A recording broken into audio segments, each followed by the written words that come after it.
Oh wow, isn't this my high school ex? After all these years, you're still washing other people's cars?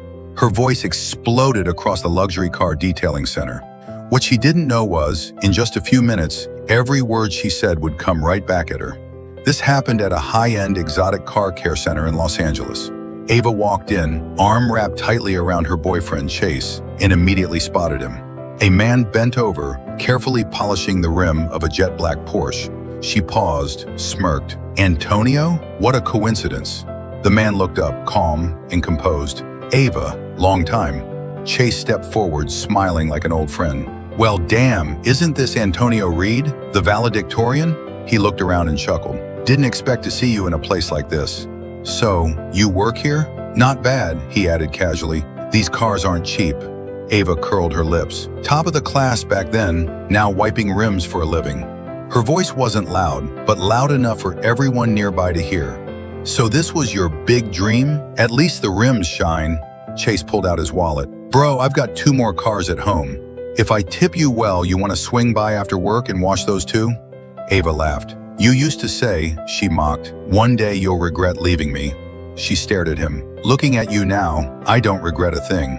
Antonio leaned against the car, unfazed. Regret, he said calmly, usually shows up at the end. Just then, an employee hurried over. Mr. Reed, the techs are ready. The Ferraris and Lamborghinis for tonight's track run have been brought over from your private garage. The paperwork's waiting for your signature. Ava froze. Your private garage? The employee smiled politely. Mr. Reed isn't an employee. He's a co-founder of our brand. Those cars, they're his personal collection. Chase's smile collapsed. Ava looked like someone hit pause on her life. You don't work here? Antonio looked at her. I used to, he said, back when you told me, come find me when you've actually made something of yourself. He shrugged. So I bought the place. Whispers rippled through the room. Phones quietly lifted, recording. Antonio turned to Chase. As for the tip you mentioned, he smiled slightly. My time isn't cheap anymore. I save it for people who respect me and for my cars. He gave Ava one last look. Real success doesn't announce itself.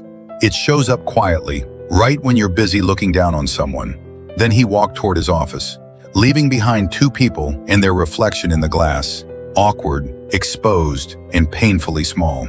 In that moment, Ava understood something she never had before. She hadn't just lost him, she lost the race.